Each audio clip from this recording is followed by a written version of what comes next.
a movie that he likes to watch.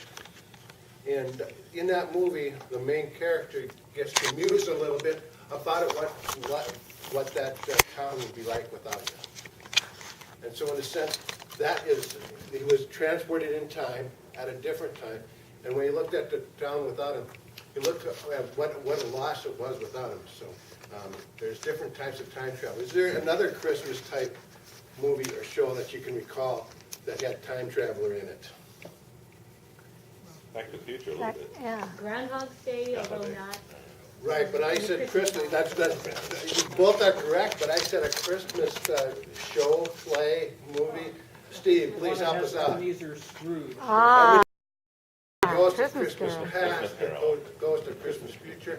And again, he takes time and takes a look at what life would be like if things were a little bit different.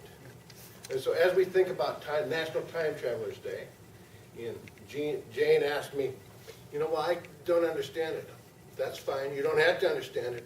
If you have trouble transporting yourself into a different time and place, take a moment to sit back, relax. This is an old-fashioned time traveling machine here. You can look at this for a little bit, and when you contemplate sometime today and you want to travel a little bit, just think back, bring that image back into your mind, and travel to a different place in time. Imagine what not only life is like today, how glorious it is, but what it might be like if you weren't here. So I'm glad to be here. I'm glad you're here. We have a great meeting today. I was actually reminded of another thing. You know, if you could go back in time and change things, today was an important day in music. Probably every day is, but today is an important day. Is anyone?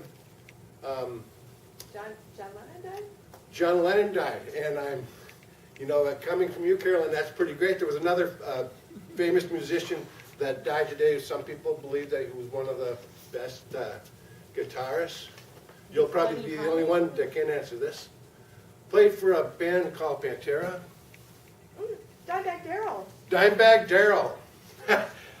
Unfortunately, died today in a horrendous situation. Just got on stage. Was shut down with a number of other people back in 2004. But he was from the band Pantera as well, unfortunately. All right, so now that is the sad story. Do I have a happy story? Does anyone know who Marty Robbins is?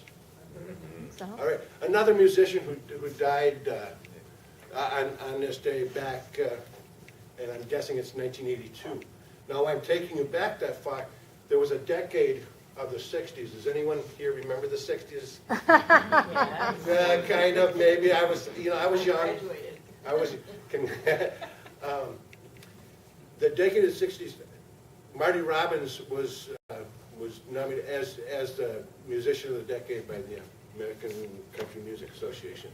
So he produced 52 albums, studio albums, in about a 20 to 22 year career. Wow. That's like putting out two and a half albums a year. That's a Wow. pretty fascinating. He's one of my favorite country musicians. The one thing about Marty Robbins, and then we're gonna go into a meeting. One thing about Marty Robbins is back in the 60s, creating an album, and one of his guitars, there was a problem with the equipment, and the music got fuzzed.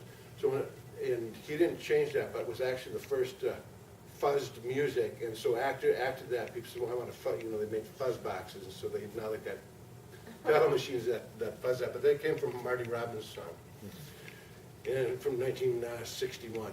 All right, meeting today. We are going to transfer in time. We do have a meeting today. I could go and talk about fascinating things about traveling in time, because I like to muse about different times and different places and what it was like. But our meeting today, I'm going to bring up our general